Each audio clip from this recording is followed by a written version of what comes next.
full-time poet. Joy McDowell's our next reader, and I'm going to do the same thing. She wrote something wonderful.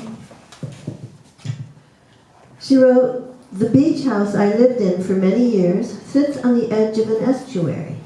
It was my habit to jog 3 to 7 miles along the edge of the inlet and then walk to my lovely sandy beach and perch on a drift log.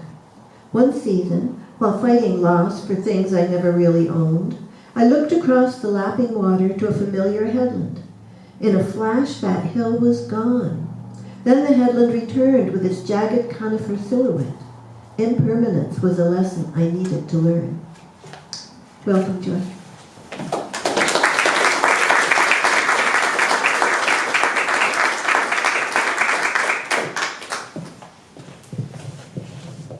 First of all, I'd like to thank Michael for all the work that he put into this, and it was hours and hours of work.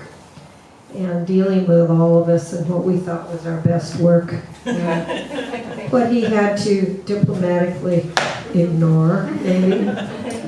And this was a piece I did not submit, but he asked for. And it was published in the anthology New Poets of the American West. And this is the piece that I won the Editor's Choice Award for. The rest I imagine. There are things men and women don't talk about. Things like brutal acts of war, miscarriages, and in the woods, the graphic way a man can die.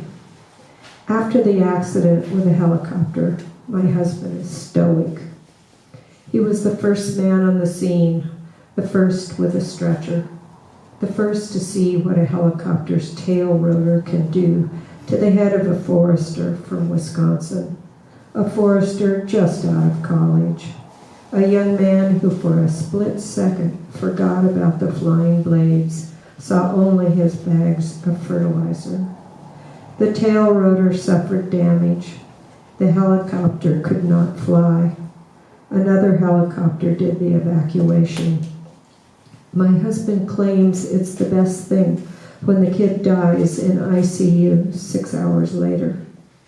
The rest I imagine while I mix corn muffins and ladle out chili. Our son tells us about the tree fort he and his friend are building. The cat jumps on my husband's lap, circles, and starts purring. It doesn't take long to bake brownies. This time I frost them.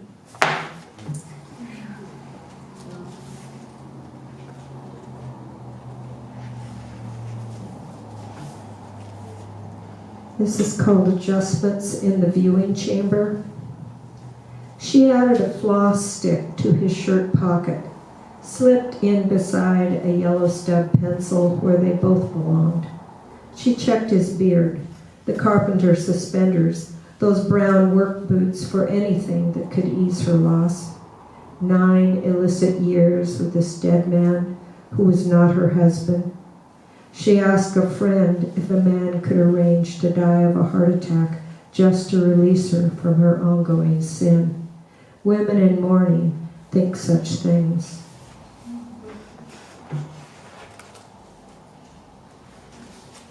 I had them all handily numbered here.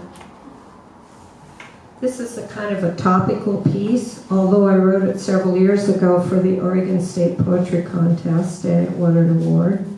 It's called North Korea. His officer's hat is too big, a mushroom blooming above his Socialist Party brain. Where he lives, his hat says authority, fear of the state. His skull in profile shrinks in the cage of what he knows, what he obeys, his vision squashed by the looming cloud of military surge. This peaked headgear might be hiding a bread roll, a banned book, but in truth, tucked beneath the khaki cloth is lingerie smuggled through barbed wire. The silk camisole, too large for a wife of tiny breast, will be cherished for the risk he took bringing lust to the public housing walls of a cramped apartment.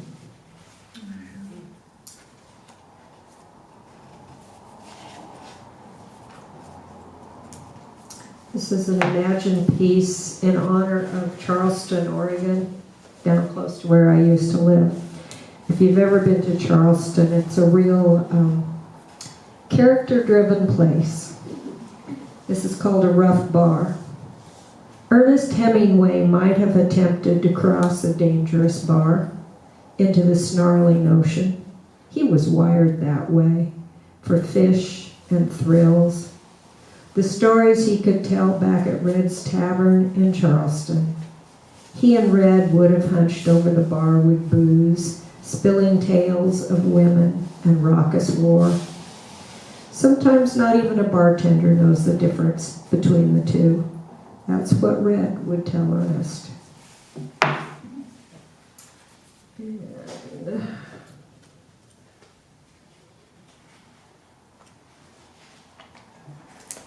I wrote 2 poems inspired by my time in New Mexico. I spent a lot of time with my best friend down there.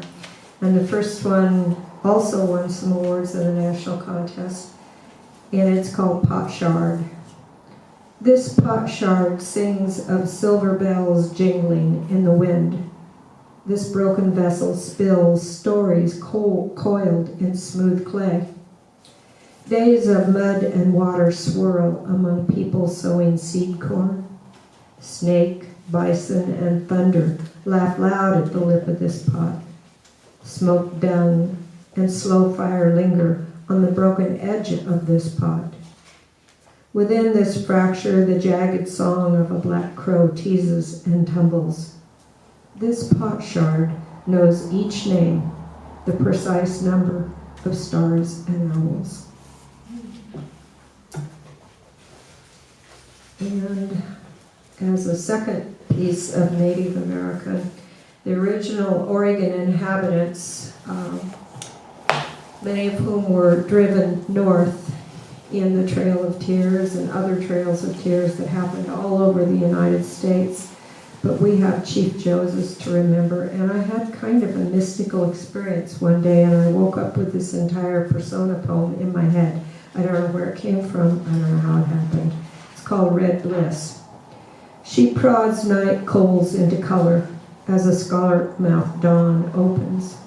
Riders come, ghost without honor or wives, worse than wolf or raven, their tooth-edged swords flash cold silver, not hot of salmon or jigging white off tumbling water, many guns.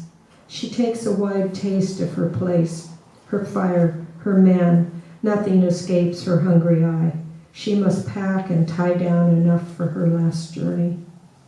Woven into her basket of red bliss, fish, venison, smooth flesh wrapped in smoke, the cure, long winter, strewn across a war paint sky, her story, forward and back. She, hands crossing, singing in her head, this is drum, arrow, a buffalo without eyes. Beyond her, last mountain, white tent, tall tent, long leg from sky, a tent of no one, empty now, her babies robbed of horse, fire, blanket, and creek. If she knew of Asia, she would sing golden phrases, release her sparrows for the sun. Flames wrap over her heart, swallow her end. A white hawk whistles a fresh song. She follows her new companion, leaves her tongue with dust, her hair untied, her hollow bird feet dance step in feather moccasins laced with warm air. Her knowing swells like her sorrow, regret for her killers, headless soldiers, outcast, without totems or a sky tribe. And the last piece I'm going to read. Where is it?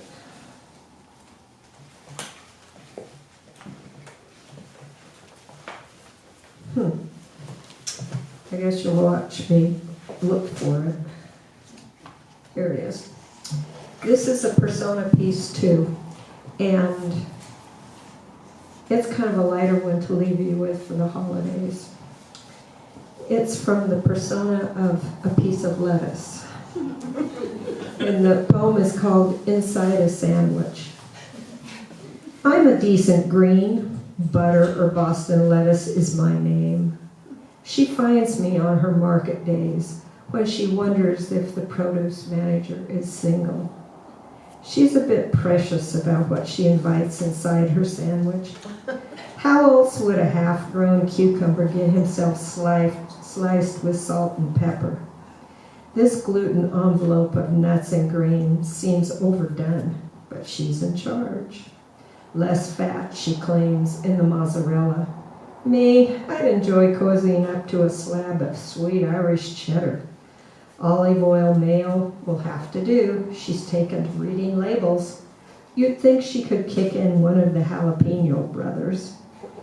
Apparently, they salsa too hot for her touchy tongue. Thank you.